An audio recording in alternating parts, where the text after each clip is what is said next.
Hello students, welcome to my YouTube channel geography Guru. आज हम पढ़ने और समझने वाले हैं क्लास 10th हिंदी की वर्कशीट संख्या 30 को।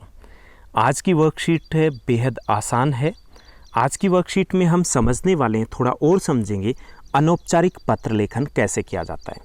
पिछली जो हमारी वर्कशीट थी उन दो वर्कशीट में हमने समझा पत्र लेखन कैसे होता है। औपचारिक पत्र लेखन है उसका हमने अभ्यास किया, उसके बाद अनौपचारिक पत्र लेखन है उसका हमने अभ्यास किया। आज हम अनौपचारिक पत्र लेखन को थोड़ा और पढ़ेंगे। चलिए शुरुआत करते हैं। जैसा कि आप अपनी स्क्रीन के ऊपर देख पा रहे हैं, ये हमारी वर्कशीट अर्थात कार्यपत्रक संख्या 30 है। हमारा विषय हिंदी है जिसमें हम रचनात्मक लेखन है उसको समझने का प्रयास करें और आज की दिनांक है 11 सितंबर 2020। पिछले कार्यपत्रक वर्कशीट में हमने अनौपचारिक पत्र की विशेषताओं के बारे में जाना था और उसे लिखने का अभ्यास भी किया था। एक पत्र हमने लिखा भी था। इसी कड़ी में इस कार्यपत्रक में भी हम अनौपचारिक पत्र लेखन का अभ्यास करेंगे। अब पहले थोड़ा समझ लेते हैं कि औपचारिक और अनौपचारिक पत्र क्या होते हैं। औपचारिक पत्र वो पत्र होते हैं जो हम उन लोगों को लिखते हैं जिनसे हमारा कोई व्यक्तिगत संबंध नहीं होता। जैसे आप अपने स्कूल में प्रधानाचार्य को लिखते हो, जैसे आप किसी थानाध्यक्ष को लिखते हो, जैसे नगर पालिका अधिकारी को लिखते हो, तो वो सभी औपचारिक पत्र होते हैं। और अनौपचारिक पत्र वो होते हैं जो हम उनको लिखते हैं जिनसे हमारा व्यक्तिगत संबंध होता है।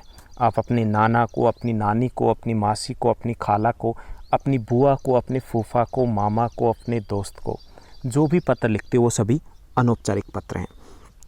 जो अनौपचारिक पत्र है उनको कई प्रकार हो सकते हैं, यानी कि कई प्रकारों में हम बांट सकते हैं। जैसे बधाई पत्र हो सकता है, शुभकामना पत्र हो सकता है, निमंत्रण पत्र हो सकता है, विशेष अवसरों पर लिखे गए पत्र हो सकते हैं, सांत्वना पत्र भी हो सकता है, किसी प्रकार की जानकारी देने के लिए पत्र हो सकता है, कोई सलाह आदि देने के लिए पत्र हो सकता है। यानी विषय के आधार पर जरूरी नहीं कि ये सिर्फ 7 ही प्रकार हो, ये एक लंबी फेहरिस्त बन सकती है।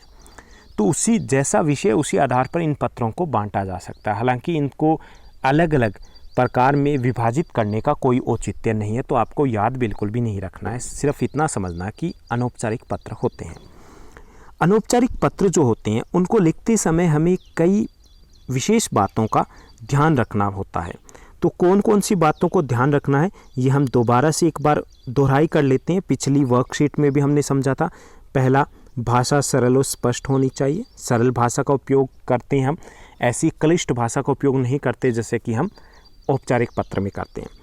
पत्र लेखक या पत्र पाने वाले की आयु, योग्यता या पद आदि का ध्यान है वो हमें रखना चाहिए। थोड़ा सा ध्यान रखना चाहिए, मर्यादा का ध्यान कि वो छोटा है या बड़ा है। पत्र में लिखी बातें संक्षिप्त होनी चाहिए, ज़्यादा बड़ी भी नहीं होनी चाहिए। पत्र का आरंभ और अंत है वो प्रभावशाली होना चाहिए। भाषा और वर्तनी शुद्ध और लेख स्वच्छ होना चाहिए। पत्र भेजने वाले प्रेषक और पत्र प्राप्त करने वाले का पता है वो साफ साफ स्पष्ट है वो लिखा होना चाहिए। कक्षा भवन से पत्र लिखते समय अपने नाम के स्थान पर क गए और पते के स्थान पर हम कक्षा या परीक्षा भवन लिखना चाहिए हमें। यानी कि अपना पता अगर दिया नहीं गया, कई बार ये होता है परीक्षा में हमें दिया होता है कि आप अमित हो, अमिता हो, आप रवीना हो, आप कामाक्षी हो, आप हर्षिता हो, मानसी हो, खुशी हो। अगर ऐसा दिया गया है तो आप लिखोगे, अगर नहीं दिया गया तो हम कह गए और एबे से या परीक्षा भवन ही लिखेंगे। अपना पता और दिनांक लिखने के बाद एक पंक्ति छोड़कर हमें आगे बढ़ना चाहिए और पत्र में कांट छांट नहीं होनी चाहिए। तो ये सब कुछ अनौपचारिक पत्र की विशेषता है। लेकिन अनौपचारिक पत्र की एक विशेषता ये भी होती है, इसमें हम अपने भावों को लिखते हैं। अपने भावों को, अपनों को लिख रहे हैं तो इसमें शब्दों की संख्या है उसकी सीमा नहीं होती है। इसमें हम इधर उधर की बातें भी कर सकते हैं। यानी इसमें भाषा है वो थोड़ी सी फॉर्मल रहती है, यानी कि थोड़ी सी इनफॉर्मल रहती है, जैसा कि हम आम बातचीत में प्रयोग करते हैं। तो ये सब कुछ हम प्रयोग कर पाते हैं किसमें? अनौपचारिक पत्र में। चलिए हम अभ्यास करते हैं। आज हम 2 पत्र लिखने का अभ्यास करेंगे जो आज का हमारा यहाँ पर टास्क दिया गया है। देखते हैं हम पहला जो हमारा टास्क है कि 1 साल पहले आपने अपनी पसंदीदा पुस्तक अपने मित्र को दी। ओके, दुर्भाग्य से आपका दोस्त इसे वापस करना भूल गया है। पुस्तक का आपके लिए बहुत महत्व है, क्योंकि आपको आपकी दादी द्वारा उपहार स्वरूप दी गई है।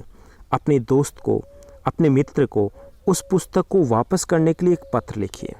तो चलिए हम लिखने का अभ्यास करते हैं। यहाँ पर सबसे पहले आप पता लिखोगे। एबेसे अपार्टमेंट मैंने लिखा है, ब्लॉक बी है, यमुना विहार। आज की दिनांक है 11 सितंबर 2020 और यहाँ पर हम संबोधन लिखेंगे जिसको आप पत्र लिख रहे हो, जिसने आपकी पुस्तक नहीं लौटाई है, तो वो है प्रिय मानसी। यहाँ सब कुशल मंगल है। आशा करती हूँ वहाँ भी सब प्रसन्नतापूर्वक होंगे। क्या आपको याद है जब हम आखिरी बार मिले थे तब मैंने आपको एक किताब two sides of the coin दी थी। मुझे आशा है आप इसे पढ़ चुके होंगे। यह पुस्तक आपको कैसी लगी? जब मैंने इसे पढ़ा तो मुझे एक बार के लिए आश्चर्य हुआ। इसने आपको जीवन के बारे में 2 बार सोचने के लिए मजबूर किया होगा, जिस तरह से मुझे किया था। मेरी दादी बहुत ही आध्यात्मिक थी। वह बहुत सारी आध्यात्मिक किताबें पढ़ती थी। उन्होंने मुझे यह पुस्तक मेरे जन्मदिन पर उपहार में दी थी। यह मेरी दादी की यादों में से एक है। यदि आप अगली बार मिलोगे तो कृपया इस पुस्तक को लौटाने का प्रयत्न करें। मैं इसके लिए आपकी बहुत आभारी रहूँगी। अगर आपने इसे अभी तक नहीं पढ़ा है तो लौटाने की कोई जल्दी नहीं है। आप इसे तब तक रख सकते हैं जब तक आप इसे पढ़ना समाप्त नहीं करते। मेरा आपसे निवेदन है कि इसे सुरक्षित रखें। आपसे जल्दी मिलने की उम्मीद है। आपकी दोस्त कामाक्षी। तो ये था पत्र जिसका हमने अभ्यास किया कि कैसे हम लिख सकते हैं। दूसरा जो हमारा टास्क है, एक और पत्र लिखने का हमें अभ्यास करना आज की हमारी इस वर्कशीट कार्यपत्रक में। कोरोना महामारी की वजह से आपने लंबे समय तक अपने दोस्त, सबसे अच्छे दोस्त या अपनी सबसे अच्छी सहेली को नहीं देखा। अपने दोस्त या सहेली को याद करते हुए एक पत्र लिखिए। तो यहाँ पे एबेसे अपार्टमेंट, रोहिणी, नई दिल्ली हमने पता लिखा। आज की दिनांक 11 सितंबर 2020 है, उसको हमने लिखा। प्रिय हर्षिता, यहाँ सब कुशल मंगल है। शुरुआत वैसे ही रहेगी। आशा करती हूँ वहाँ भी सब प्रसन्नतापूर्वक होंगे। तुम कैसी हो? घर पर रहकर आजकल क्या कर रही हो? कोरोना के कारण हम सब अपने अपने घर में बंद हैं। हम मार्च में विद्यालय बंद होने के बाद से नहीं मिले हैं। उम्मीद है जल्दी से लॉकडाउन ख़त्म होगा, हम फिर से मिलेंगे। मैं फिर से तुमसे मिलने के लिए उत्साहित हूँ। मेरे जीवन में चल रही नई चीज़ों के बारे में आपके साथ साझा करने के लिए मेरे पास बहुत कुछ है। मैं आपके बारे में जानने के लिए उतनी ही उत्साहित हूँ। मुझे तुम्हारी बहुत याद आती है। मैं इन दिनों ड्राइंग, पेंटिंग सीख रही हूँ। साथ ही साथ यूट्यूब और ऑनलाइन माध्यम से अपनी पढ़ाई को भी जारी रखे हुए हूँ। इससे स्कूल खुलने पर हम पर पढ़ाई का प्रेशर नहीं आएगा। उम्मीद करती हूँ तुम भी अपनी पढ़ाई पर पूरा ध्यान दे रही होगी। साथ ही साथ तुम भी अपना यह समय कुछ क्रिएटिव गतिविधियों में बिता रही होगी, क्योंकि इस समय का सदुपयोग करना बहुत ज़रूरी है। हम जल्द ही मिलेंगे।